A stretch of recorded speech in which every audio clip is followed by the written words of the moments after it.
सुनते रहो और फेंकते रहो, ये भूत कथा होती है।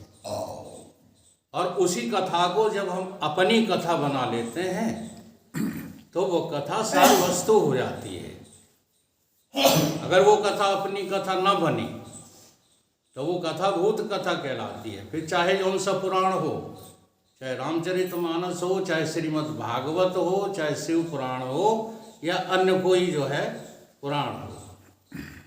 तो हमने आज जितना भी इसमें सुना वो एक एक चौपाई, एक एक दोहा अपने में उतारने के लिए सुना है।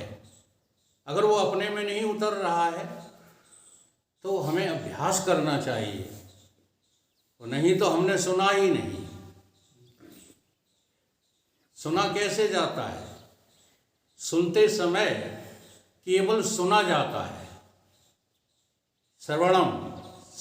श्रवण करते समय मनन नहीं किया जाता।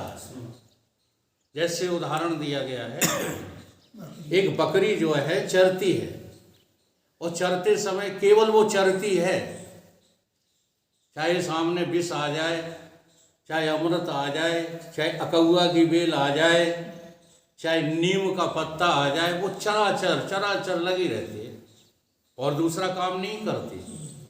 लेकिन जब वो अपने फुर्सत में बैठती है तो क्या करती है? जुगाली। और जुगाली करने के बाद जितना भी खराब पदार्थ होता है आप देख लेना, सबको निकाल देती है। हाँ, और सार बीजा ही नहीं, मैंने यहाँ तक देखा है अकौआ के सब पत्ता वत्ता सब निकाल के फेंक देती है। वो अंदर नहीं ले जाती, अंदर वही माल जाता है उसके जो उसे पौष्टिक करता है। तो ठीक इसी प्रकार सुनते समय हम केवल सुने, सुनते समय हम श्रोता न बने। जी हाँ, बहुत ये बड़ी कमी होती है हम लोगों के भीतर कि हम सुनते समय, देखो जब कोई सुना रहा है, अगर गाली भी दे रहा है तो आप सुन लीजिए, अच्छे शब्द बोल रहा है तब भी सुन लीजिए, मध्यम शब्द बोल रहा है सुन लीजिए। फिर घर पे बैठ करके एकांत में इस श्रवण का मनन करो कि सुनाने वाले ने कितना सही सुनाया, कितना गलत सुनाया, और गलत को क्या करो? बाहर फेंक दो। और जो अच्छा सुना आपने, अच्छे का मतलब क्या है? रामचरितमानस सम्मत सुना है, इसके विरोध में नहीं। क्योंकि सुनते समय जब हमारी श्रोता रूपी कैंची चलती है ना, तो इसमें तो कुछ सुनाया जा रहा है और हम अपनी कैंची चला के कुछ और सुन लेते हैं।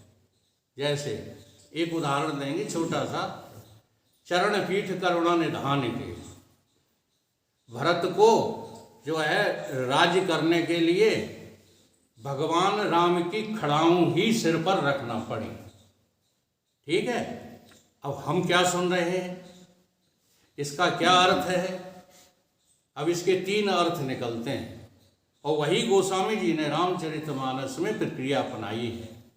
एक व्यवहारिक अर्थ, दूसरा प्रातिभाषिक अर्थ और तीसरा परमार्थिक अर्थ।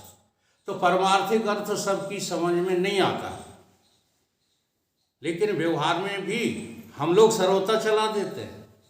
जैसे चरण पीठ करुणा निधान के, आपके ही ग्रामीण क्षेत्रों में मैंने बहुत लोगों से सुना है कि रामायण में लिखा है कि राज्य तो पन्हा से ही चलता है। समझ रहे हो? और कई कहाँ लिखा है कि रामचरितमानस में चरण पीठ करुणा निधान के। अब बोलो, ये सुन रहे हो तुम? इसी को सुनना कहते हैं। तो रामचरितमानस को रामचरितमानस की तरह ही ये आपके मानस में विद्यमान है। एक चौपाई आई है ना इसमें, रामायण की रचना किसने की? रच महेश निज मानस। हाँ जी, रच महेश मानस निज राखा और पाए सुसमय उमा सन भाखा। तो इस रामचरितमानस के सही अर्थ को आप अपने मानस में रखिए, और जब समाज में जरूरत पड़े, उमा कौन? उमा सन भाखा, अब तुमने भूत कथा सुन ली कि एक हथी महिला वो शंकर जी को ब्याही थी और उन्हीं को जो है उन्होंने कथा सुनाई, ये अर्थ नहीं है। वास्तविक पारमार्थिक अर्थ इस चौपाई का ये है कि आपके मानस में राम का चरित्र विद्यमान है नेचुरली, ईश्वर की ओर से, लेकिन हमने इसका कचरा बना लिया है और कचरा बना करके सामने प्रस्तुत करते रहते हैं और व्यवहार को ही सत्य मानते रहते हैं। केवल व्यवहारिक सत्ता सत्य नहीं है, केवल प्रातिभाषिक सत्ता सत्य नहीं है। तीनों सत्ताओं का जो एनालिसिस है, विश्लेषण है, और जो सार फिर निकलता है वो परमार्थिक अर्थ ही निकलता है। तो पहली चौपाई लेंगे इसकी और आखिरी दोहा लेंगे, तो ज़्यादा समय नहीं लेंगे आपका। 4 बजे बंद कर देना।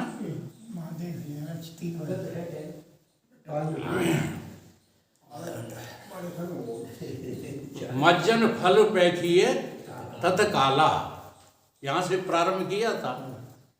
काक होए पिक बकऊ मराला। तो सबसे पहले हमको निश्चय करना है, विचार करना है कि जब हम संतों की शरण में जाते हैं तो क्या हो जाते हैं? कौआ से हंस, पिक कोयल हो जाते हैं और बगुले से हंस हो जाते हैं। तो पहले स्वीकार करना पड़ेगा कि हम कौआ हैं। अगर आपको अपना कौआपना स्वीकार नहीं है तो फिर आप सत्संग कर ही क्यों रहे हो? ध्यान दो इस बात पर। ये कोई जो है आलोचनात्मक बातें नहीं है। ज्ञान कहो अज्ञान बिन और तम बिन कहो प्रकाश, निर्गुण कहो सगुण बिन सो गुरु तुलसी। ये सगुणता क्यों दिखाई दी? ये साकारता क्यों दिखाई दी? हम जो है संसार में अज्ञानी हैं कि ज्ञानी हैं? हम कौआ हैं या कोयल हैं? हम बगुला हैं या हंस हैं? पहले अपने को तो निश्चय करो, हम हैं कौन? तो जब सत्संग में आओगे तो कौआ बन करके आओगे, कौआ बन करके नहीं आओगे। कौआ एक्चुअली हम लोग हैं ही। क्यों? लक्षण क्या है कौआ का? जल्दी बताओ।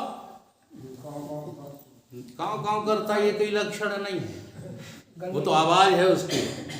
कौआ सदैव कौन से पदार्थ पे बैठता है? वो हमारे रघुनाथ जी वर्णन कर ही गए हैं। हाँ, गधे को भी चोंच मार देता है। तो कौआ कौन है? जो गंदे पदार्थ पर बैठता है। कौआ वो है जो मल पर बैठता है। कौआ वो है जो घूरे पे बैठता है। अब एक बात का जवाब देना आप। आपके गांव में किसी व्यक्ति के घर के सामने घूरा पड़ा हुआ है और उस घूरे पर जाकर के हम बैठ जाएं। उधर से घर का मालिक घूरा डालने के लिए आए और एक डलिया घूरा उस घूरे पर फेंक दे, तो सारा का सारा घूरा तुम्हारे ऊपर गिरा, तो उस मालिक की गलती है या आपकी गलती है? फेंकने वाले की गलती है, कूड़ा फेंकने वाले की गलती है या घूरे पे बैठने वाले की गलती है? बैठने वाले। समझ में आती है बात? बैठने वाले की गलती है, फेंकने वाले की गलती नहीं है। तो अगर हम घूरे पर बैठे हैं, मल पर बैठे हैं, तो हम कौआ हैं कि कोयल हैं? खूब विचार कर लेना और देखो हम कहाँ बैठे हैं। मल पर। मल किसको कहते हैं? इस 3.5 हाथ के शरीर को मल कहा है। और इस 3.5 हाथ के शरीर को हम अपना मान करके ही संसार में लगे पड़े हैं कि और कुछ कारण से? बताओ। देहात्म बुद्धिजम पापम। इससे बड़ा कोई कौआ नहीं है जो इस देह की खातिर लगे पड़े हैं। बुरा नहीं मानना, हम पहले हैं कौआ, आप लोग बाद में। ठीक है, लेकिन कब वही है? अब इस चौपाई को तुम रटते रहो दिन रात, काक होए पिक बकऊ मरा। सत्संग करते करते कितना समय बीत गया, संतों के सानिध्य में रहते रहते कितना समय बीत गया। ईमानदारी से बताइए, अपने बुद्धि को खुद बताइए, हमें ना बताइए कि आप किस लिए लगे पड़े हो। सन्यास का वेश धारण करके, बुरा न माने सन्यासी लोग, इसी में लगे पड़े हैं देह की खातिर। हाय, रोटी कहाँ मिलेगी? केवल रोटी के लिए, केवल पेट के लिए, भगवा वस्त्र पेट के लिए धारण किए जाते हैं। घर द्वार नहीं छोड़ा पड़ता, भगवा वस्त्र धारण किए घूम रहे हैं। ये सब जो है रामायण का अनादर नहीं है। काक होए पिक, संत सम्मेलन में आके, संतों के सानिध्य में आकर के हमें क्या होना चाहिए? कोयल हो जाना चाहिए। अब कोयल का लक्षण ले लो। कोयल जहाँ भी बैठती है वहाँ मधुरता होती है, मीठे फल होंगे वहाँ, वहीं बैठेगी जाके, और उन फलों को खा करके भी बोलेगी कैसा? मीठा बोलेगी। और मिठास क्या है? मिठास क्या है? ये संसार और संसार के कार्य और उनका फल मिठास नहीं है। मिठास तो है भगवत प्राप्ति, आत्मा की प्राप्ति का नाम मिठास है। क्यों? क्योंकि ज्ञान को सर्वप्रथम कटु कहा गया है। ज्ञान की कोई बात सुनाओ तो बुरी लगती है, लेकिन पालन करके देखो तो उससे ज़्यादा मधुर और कोई चीज़ आपको मिलेगी नहीं। तो कोयल कौन? जो शरीर के रहते रहते, अपनी बुद्धि के रहते रहते कहाँ पहुँचना चाहते हैं हम? परमात्मा के धाम में। वो बुद्धि वाले मनुष्य तो कोयल हो जाते हैं, और जो वहीं मल पर बैठना चाहते हैं वो कौआ के कौआ ही रहते हैं। तो संत का संग क्या कर देता है? हमको कोयल बना देता है। और काग होए पिग बकऊ मराला। अब जरा बगुले का लक्षण देखिए। असल में हम उसमें ज़्यादा लगे रहते हैं, धुना बुनी में। ठीक है, ये रामायण जो है याद करना, उपनिषदों को याद करना, ये सब जो अपन से बना नहीं कभी भी। धुनाविनी में लगे रहते हैं, कोई एक चीज़ पकड़ करके सोचते रहते हैं कि हम कहाँ जी रहे हैं, कहाँ जीना चाहिए। तो बक माने बगुला। अब बगुला का लक्षण देखो ईमानदारी से। तो एक बार भगवान राम और लक्ष्मण चले जा रहे थे, तो लक्ष्मण जी बोले राम जी से कि भैया इस बगुला ने तो कमाल कर दिया, ये आपके ध्यान में देखो कैसा मगन है। कितनी जो है एकाग्र चित्त से ये जो है ध्यान करता है। तो राम जी ने कहा कि थोड़ी देर लक्ष्मण रुक लो, फिर देखना ये कितना ध्यानी है। तो रुक गए, और जैसे ही रुके तो थोड़ी देर में मछली ऊपर आई होगी, पक से जो है उसने ले ली। तो बगुला का लक्षण क्या है? बगुला का लक्षण यही है, सवेरे से लेके संध्या तक सिया राम सिया राम सिया राम सिया राम सिया राम सिया राम, दिन रात जलती रहती है। उसको भी सुनाते रहते हैं भजन, उसको भी सुनाते रहते हैं। और नज़र कहाँ है? नज़र कहाँ है? कितनी जल्दी जो है हम धनवान बन जाएं, बलवान बन जाएं, ऐश्वर्यवान बन जाएं, ध्यान वहाँ लगा हुआ है। तो बोलो हम कौन हैं? बगुला हैं कि हंस हैं? संत क्या करते हैं? संत का सानिध्य क्या करता है? सत्संग क्या करता है? कौवे को कोयल बना देता है और बगुले को हंस। और हंस का तो काम आपसे छिपा ही नहीं है। जो सार वस्तु को ग्रहण कर लेता है उसी का नाम हंस है। तो संसार में संसार के काम सार वस्तु नहीं है। यहाँ का वैभव लूटना सार वस्तु नहीं है। इसलिए कहा है, आदि गुरु शंकराचार्य का सूत्र है, हम जरूर बोलते हैं इसको, दो चार ही सूत्र आते हैं, अपन को ज़्यादा आते नहीं। मथित्वा चतुरा वेदांत सर्वशास्त्राण तथा वही, सारे वेद और शास्त्रों का मंथन किया। आदि गुरु शंकराचार्य कह रहे हैं कि इनका मंथन करके हमने पाया, क्या पाया? सार वस्तु योगी वहा पिबत पीत कृमित पंडिता। सार वस्तु को तो जिसने ग्रहण कर लिया वो योगी बन गया।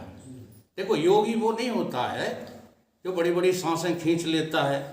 अब रामदेव बाबा तो हम हो नहीं पाएंगे, आप भी नहीं हो पाओगे, चाहे जितनी कोशिश करके देख लो।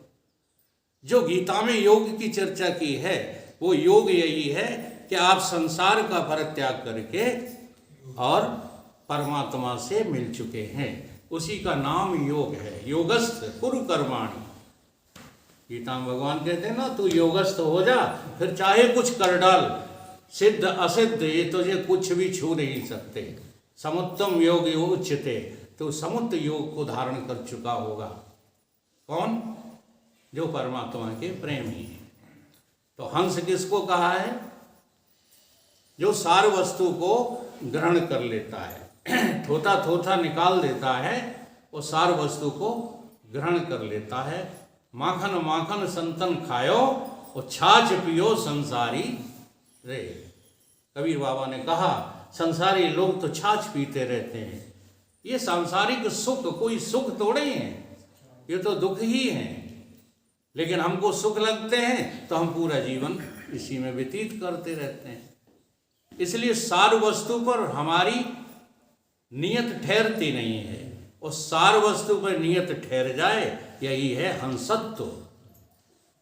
और हम हंस ही हैं। हम जो है, हाँ, बक नहीं है, हम हंस ही हैं। केवल हमें अपने को पहचानना नहीं आ रहा है, इसलिए हमें लगता है कि ये मिल जाए तो इसमें सुख है, वो मिल जाए तो उसमें सुख है, कुछ मिल जाए पद प्रतिष्ठा, कुछ भी मिल जाए, राज्य मिल जाए तो सुख है। कहीं सुख नहीं है, सुख तो तुम्हारे में, अपने में है। और वो अपना आपा जो चुन लेते हैं उनका नाम है हंस।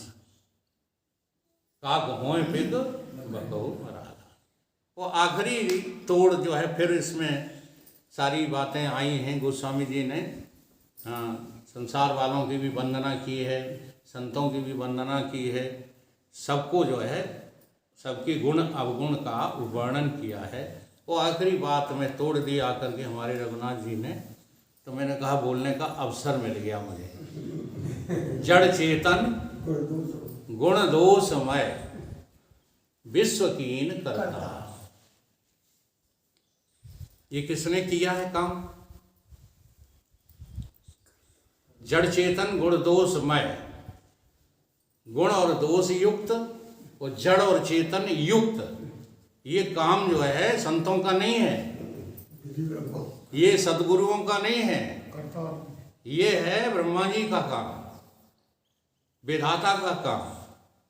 और विधाता ने जितने काम कर दिए हैं उसमें दो युग्म तो बन के ही रहेगा।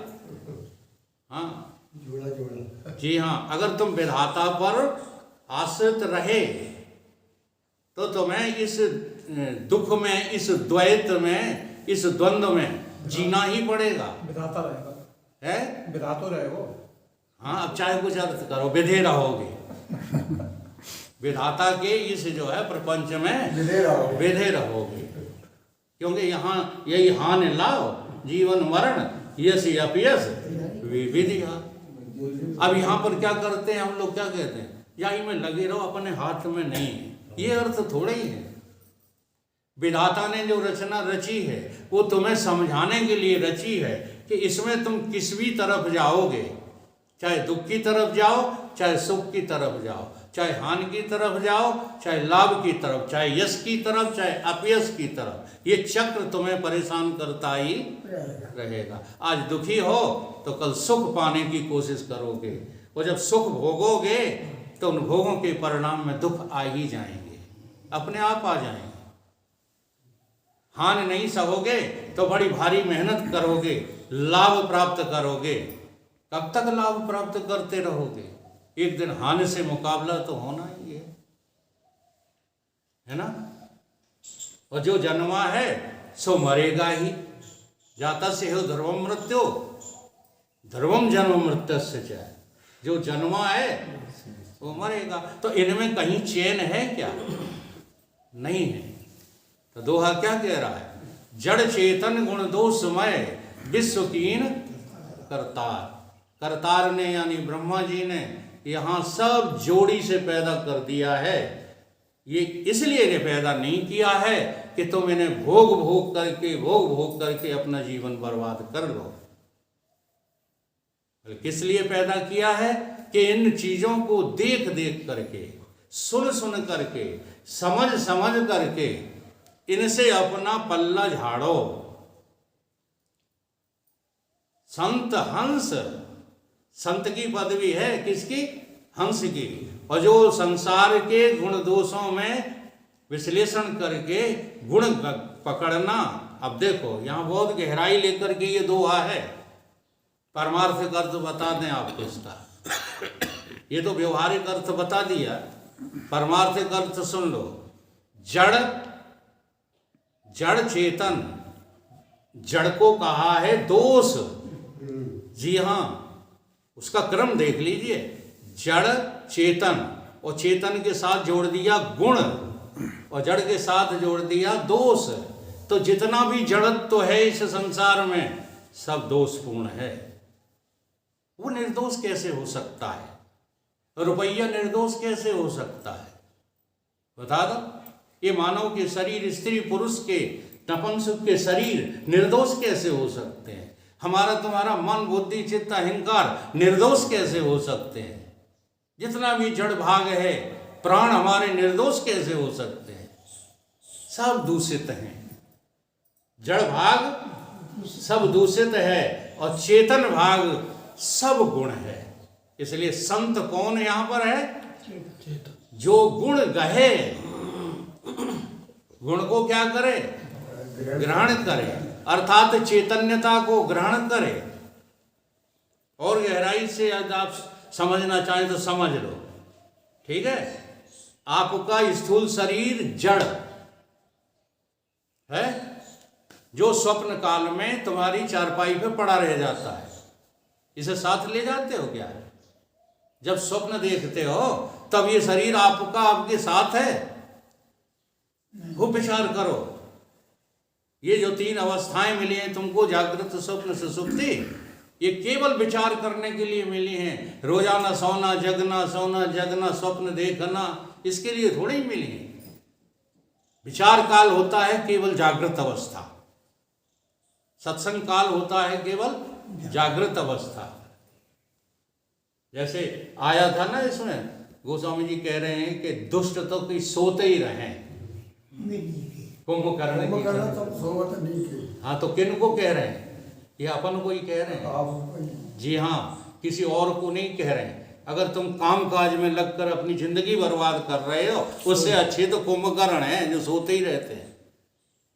यहाँ खिलाफत नहीं है, यहाँ वास्तविकता है। कर्मों से कभी भी कोई मुक्त नहीं हो सकता। मुक्ति हमेशा मिलती है तो समझ से मिलती है। ग्रंथों को समझ समझ करके जो है पढ़ो, ग्रंथों को समझ समझ करके पालन करो, तो हम जो है मोक्ष के मार्ग पर। एक और आया था दोहा इसी में, पाए अछत तनु चार फल। चार फल किसको मिलेंगे? हाँ, जो इस संत की जो है वाणी को सुनेंगे, समझेंगे, पालन करेंगे, उनको चार फल मिलेंगे। अर्थ, धर्म, काम, मोक्ष। इसका क्या अर्थ है? पैसे वाला हो जाएगा। इसका क्या अर्थ है? पूजने लगेगा धर्मात्मा। तो क्या अर्थ है? काम का मतलब क्या है? बहुत काम उसके पास आ जाएगा। धर्म, अर्थ, काम, मोक्ष का क्या अर्थ है? मुक्ति का अर्थ तो जो है कोई जानता ही नहीं है। लेकिन धर्म, अर्थ और काम का भी अर्थ नहीं जानते। धर्म एक है कि हजार हैं? एक कहना सीख लिया है। अभी बारी आ जाए तो आपस में लड़ मरोगे।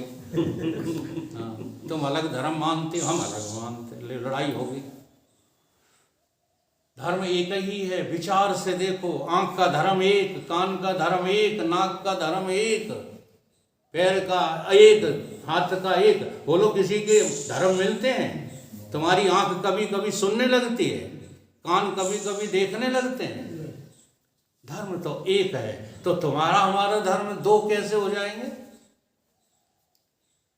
हमारा धर्म भी एक, हमारा काम भी एक, हमारा अर्थ भी एक। जब इन तीनों को एक जगह तुम घटा लोगे तो मोक्ष भी 2, 4, 6, 10 नहीं होते हैं। मोक्ष भी एक ही है।